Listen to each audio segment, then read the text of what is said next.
आर्हत वाङ्मय में कहा गया है, पुरिसा अत्ताणमेव अभिनिगिद्ध एवं दुःखापमोक्षसि। आदमी दुख से मुक्त रहना चाहता है, शांति रहे, सुख रहे। ये सुख प्रियता आदमी में होती है, हो सकती है। दुखों से मुक्त रहने की भावना हो सकती है, होती है। परंतु प्रश्न है, दुख मुक्ति का उपाय क्या है? कोई प्राप्य है जिसे हम प्राप्त करना चाहते हैं, तो प्राप्त करने का तरीका क्या? किसी मंजिल पर पहुंचना है तो उसका रास्ता क्या है? रास्ते की हमें जानकारी होगी, रास्ता मिल जाएगा, उस पर चलेंगे तो संभव है हमें मंजिल भी मिल जाए। तो साध्य और साधन, मंजिल और मार्ग। आदमी का लक्ष्य बढ़िया है, साध्य बढ़िया बना लिया, लक्ष्य बढ़िया है, तो एक कार्य तो हो गया। लक्ष्य सही, साध्य सही, शुद्ध साध्य, इसको प्राप्त करने का मानस बना लिया, संकल्प हो गया, एक सीमा तक का तो काम हो गया। कम से कम लक्ष्य हमारा निश्चित हो गया और बढ़िया लक्ष्य निश्चित हो गया। साध्य हमारा शुद्ध है और साध्य हमारा सुनिश्चित हो गया है। साध्य का निश्चय हो गया। अब काम यह है कि साध्य प्राप्ति का साधन क्या है, वह साधन हमें उपलब्ध हो जाए और हम साधन का उपयोग करना शुरू कर दें।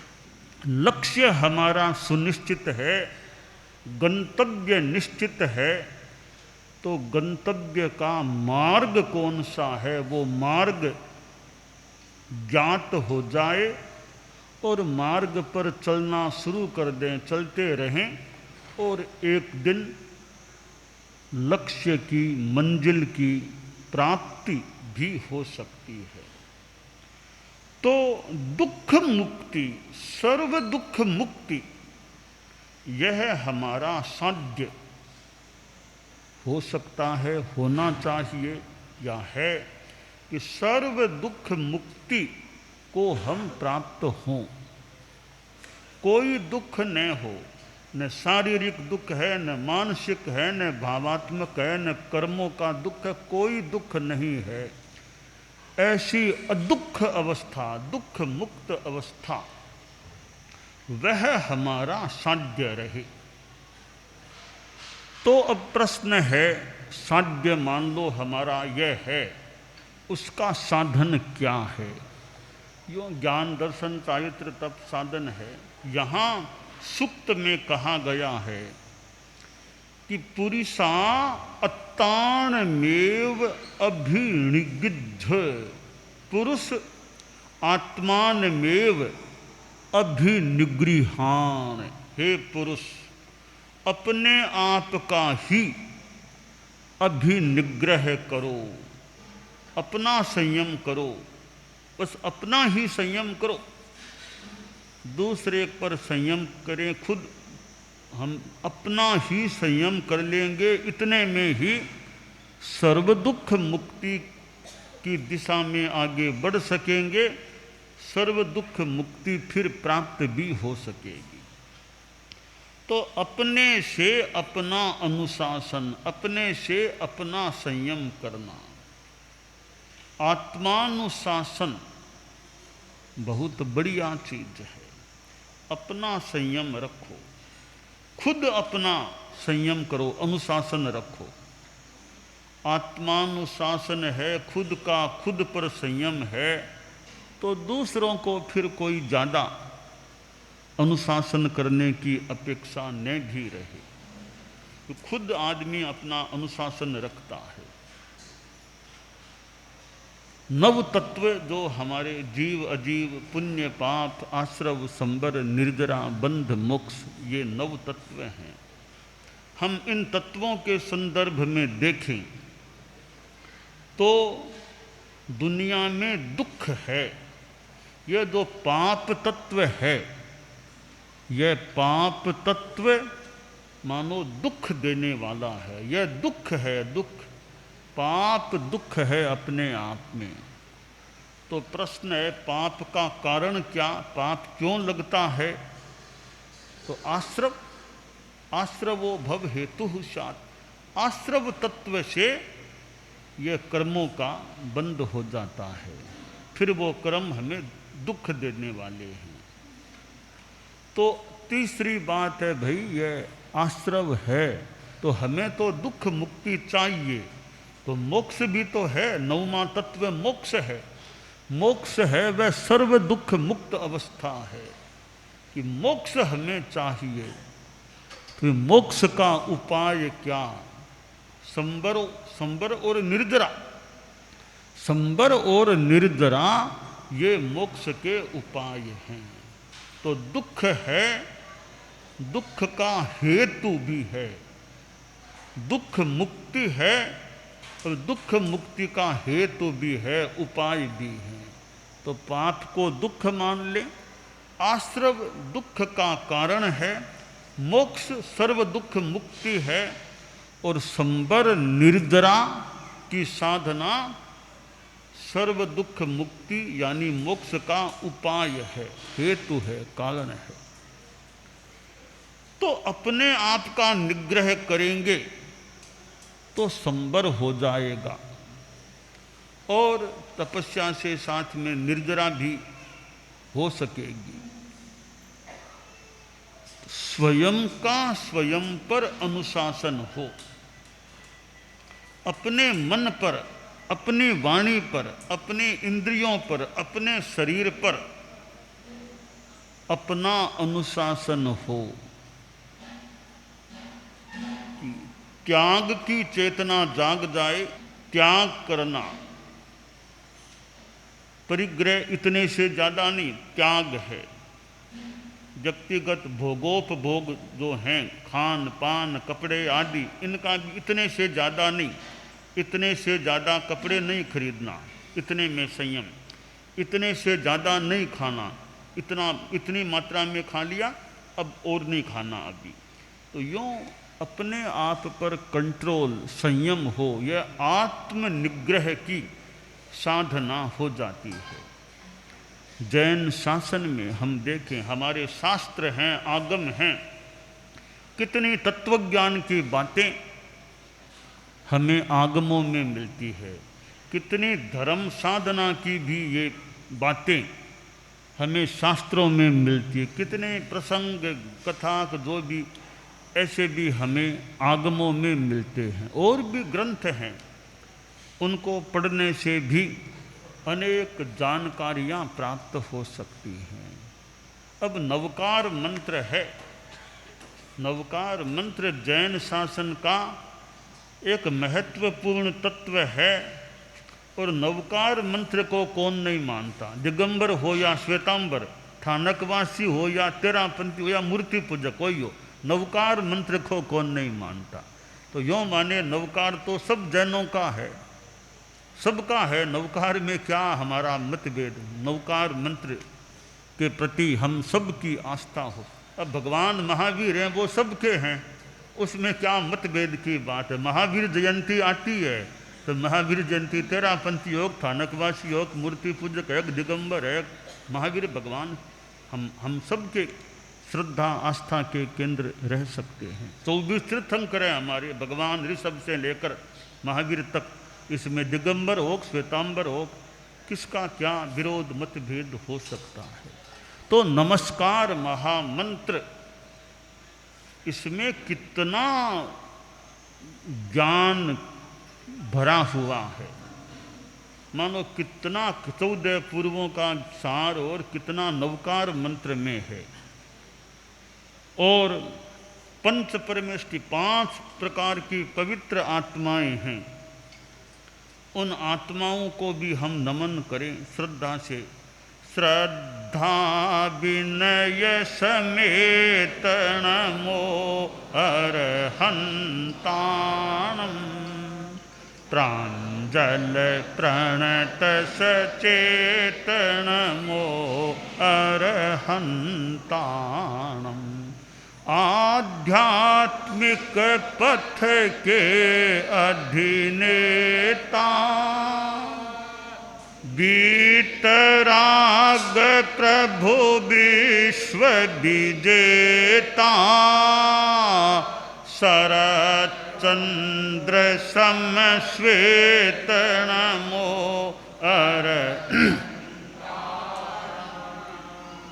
प्राञ्जल प्रणत सचेत नमो अरहंता अक्षय अरुज अनंत अचल जो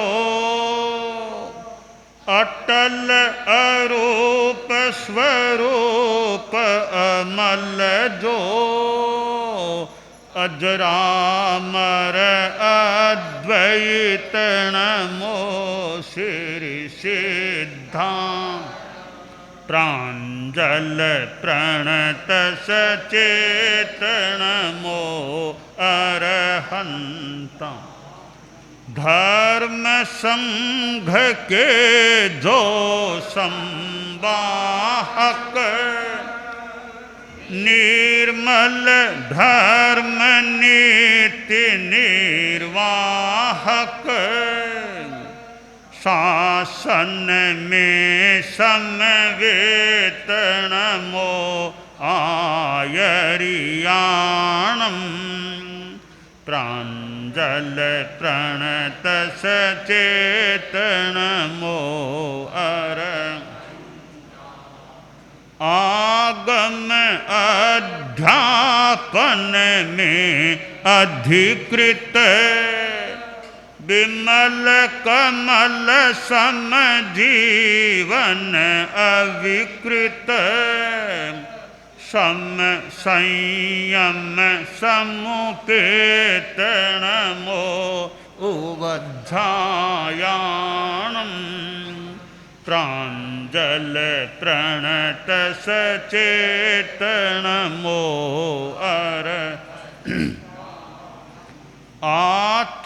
आत्मसाधना लीन अनवरत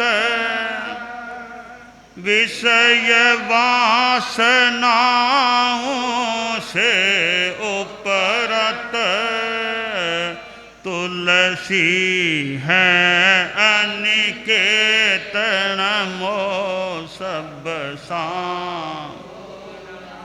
तुलसी है अनिकेत नमो सब साहू प्राञ्जल प्रणत सचेत नमो अरहंता श्रद्धा विनय समेत नमो अरहंताणम् प्राञ्जल प्रणत सचेत नमो नमो श्री सिद्धाणम् नमो आयरियाणम् नमो उवध्यायाणम् नमो लोई सब्बसाहूणम्। तो नमस्कार महामंत्र में ये 5 प्रकार की आत्माएं हैं। अरहत तीर्थंकर जिनमें 12 गुण हैं, 12 8 36 25 साधु 27 गुण वाला 108 गुणारी जपूं निरंतर मैं माला।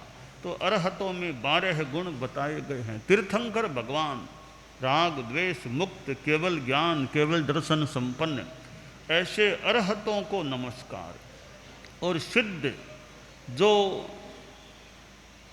सर्व दुख मुक्ति को प्राप्त हो गए, साधना करके सिद्ध साध्य को प्राप्त हो गए, मानो सिद्ध हो गए हैं, 8 गुणों से संपन्न, ऐसे सिद्धों को नमस्कार। और आचार्य जो 36 गुणों के धारक और धर्म संघ के एक संवाहक, तीर्थंकर के प्रतिनिधि, ऐसे आचार्यों को हमारा नमन है।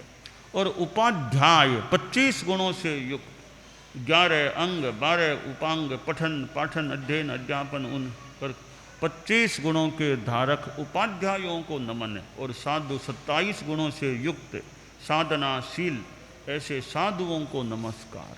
तो साध्वियाँ भी होती है, साधु भी होते हैं, सभी चारित्रात्माओं को नमन है यूँ। तो यह नवकार मंत्र जो जैन शासन का एक महामंत्र है, और जिसका जप कितने लोग करते होंगे। एक कोविण मुक्कारो जिणवर बस हस्य बद्ध मानस्य, संसार सायराओ तारे नरंग नारिंगवा। एक नमस्कार भी कर लें भगवान ऋषभ से लेकर भगवान महावीर तक के आत्माओं को, तो एक नमस्कार है वो भी संसार समुद्र से तारने वाला बन सकता है। तो हम अपने आप का निग्रह करें। पुरुष स्वयं का निग्रह करो, अपना निग्रह करो। दूसरे क्या करते हैं क्या नहीं करते हैं वो अलग विषय है। मैं क्या करता हूँ इस पर पहले ध्यान दो। मैं क्या करता हूँ, मुझे क्या करना चाहिए, मैं अपना संयम करूँ। दूसरों पर ध्यान देंगे, वो ऐसा करता, वो ऐसा, दूसरे करते होंगे, तुम अपना तो सुधार करो, तुम अपने पर कंट्रोल करो। एक एक आदमी अपना अपना अनुशासन कर ले तो दुनिया कितनी अच्छी बन जाए। तो हम दूसरों को भी देखते हैं, दूसरों को देखना भी उपयोगी हो सकता है, तो खुद को भी तो देखें कि दूसरे की गलतियां तो हम मान लो देख लें, उसमें यह गलती, उसमें यह गलती, तो कहते हैं एक अंगुली दूसरे के सामने करेंगे तो 3 अंगुलियां हमारी ओर हो जाएंगी। एक अंगुली दूसरे की ओर के वो ऐसा, तो 3 अंगुलियां हमारी ओर। तो यह देखो मैं कैसा हूँ। हम दूसरों के दोष देख लेते हैं तो खुद के भी दोष देखने का प्रयास करें। खुद के दोष देखेंगे, उनको ठीक करेंगे तो हमारा कल्याण हो सकेगा। दूसरों को देखते रहेंगे, वो ऐसा भी है, वैसा होगा दूसरा। तुम अपना ध्यान तो दो, खुद का तो ध्यान दो। तो आप भला तो जग भला, तुम खुद भले बन जाओ। दूसरों को सुधारना तो हमारे हाथ की बात है कि नहीं है। कम से कम खुद को सुधारने का, खुद का परिष्कार करने का, खुद का कल्याण करने का तो प्रयास कर लें। फिर कोई दूसरों का भी भला कर सके, कल्याण कर सके, तो वो भी करने का प्रयास करें। तो आदमी अपने जीवन में दूसरे का भला नहीं भी कर सके तो कम से कम बुरा तो न करे किसी का। भला किसी का कर न सको तो बुरा किसी का मत कर। भला कर सको तो, कल्याण कर सको तो बढ़िया है। दूसरों का भी, दूसरों का कल्याण भला नहीं कर पाओ तो किसी का बुरा तो मत करो। इतना तो अपना संयम रखने का हम प्रयास रखें।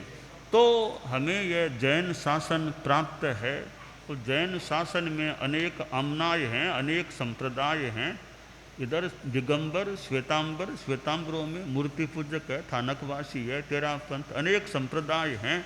अपनी अच्छी साधना करते रहें। जितना सब मैत्री भाव, सद्भावना आपस में रखने का, एक दूसरे का धार्मिक आध्यात्मिक सहयोग करने का भी जितना मौका हो कर सकते हैं, करने का प्रयास करें। और सौहार्द का भाव, मैत्री का भाव रहे।